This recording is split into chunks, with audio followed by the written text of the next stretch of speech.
എപ്പിഫനിയുടെ രണ്ടാമത്തെ എപ്പിസോഡിലേക്ക് നിങ്ങളെ പ്രാർത്ഥനാപൂർവം ഞാൻ സ്വാഗതം ചെയ്യുന്നു. ക്രിസ്മസ് ഒരുക്ക ശുശ്രൂഷയിലാണ് നമ്മൾ ആയിരിക്കുന്നത്. നമുക്ക് കർത്താവിൻ്റെ പിറവി തിരുനാളിനുള്ള ഒരുക്കമായി നമ്മൾ പ്രാർത്ഥനാപൂർവം ഒരുപാട് ആഗ്രഹത്തോടെ ഈ ക്രിസ്മസിൻ്റെ എല്ലാ അനുഗ്രഹങ്ങളും പ്രാപിക്കുന്നതിന് വചനത്തിൽ നമ്മളെ തന്നെ വിശുദ്ധീകരിച്ച് കർത്താവിൻ്റെ ശക്തമായ കൃപ പ്രാപിക്കുന്നതിനുള്ള ഒരവസരമായിട്ട് ഇത് മാറും എന്ന് ഞാൻ പൂർണ്ണമായും വിശ്വസിക്കുന്നു.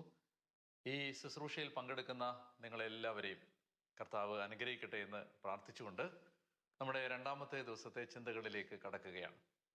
നമ്മൾ ഇന്നലെ ചിന്തിച്ചത് ശക്തമായ ഒരു ദൈവാനുഭവം ഉണ്ടായതിനു ശേഷമാണ് യെശയ്യായ്ക്ക് കർത്താവായ യേശുക്രിസ്തുവിനെ കുറിച്ചുള്ള വെളിപ്പെടുത്തലുകൾ ലഭിക്കുന്നത്.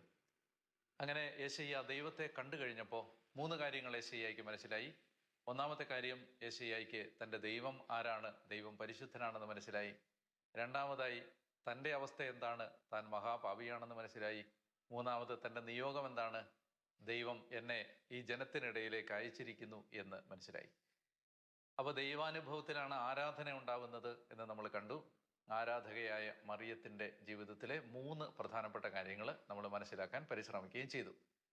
രണ്ടാമത്തെ ദിവസത്തിൽ ഞാൻ ഇന്നലെ പറഞ്ഞ പോലെ തന്നെ നമ്മൾ ഇന്നലെ വായിച്ച വചനഭാഗം യെശയ്യാ പ്രവചനത്തിൻ്റെ 9-ാം അധ്യായത്തിൻ്റെ 1 മുതൽ 7 വരെ വാക്യങ്ങളാണ് ഇന്നത്തെ ചിന്തയ്ക്ക് വേണ്ടി നമ്മൾ എടുക്കുന്നത്. ഒരിക്കൽ കൂടി ആ വാക്യങ്ങളിലേക്ക് നമ്മുടെ ശ്രദ്ധയെ നമ്മൾ കൊണ്ടുവരികയാണ്. യെശയ്യാ 9-ാം അധ്യായം 1 മുതലുള്ള വാക്യങ്ങൾ. എന്നാൽ ദുഃഖത്തിൽ ആണ്ടുപോയവരുടെ അന്ധകാരം നീങ്ങിപ്പോവും. ആദ്യകാലങ്ങളിൽ സെബുലൂണിൻ്റെയും നഫ്താലിയുടെയും ദേശങ്ങളെ അവിടുന്ന് നിന്ദനത്തിന് ഇരയാക്കി.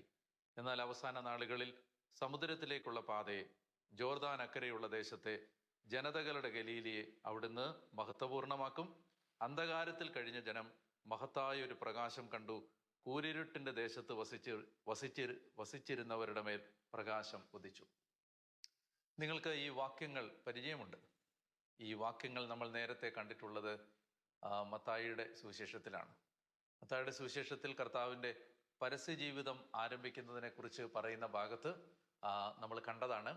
അവിടെ നമ്മൾ വായിക്കുന്നതാണ്, സെബുലൂൺ നഫ്താലി പ്രദേശങ്ങൾ അന്ധകാരത്തിൽ കഴിഞ്ഞ ജനം വലിയ പ്രകാശം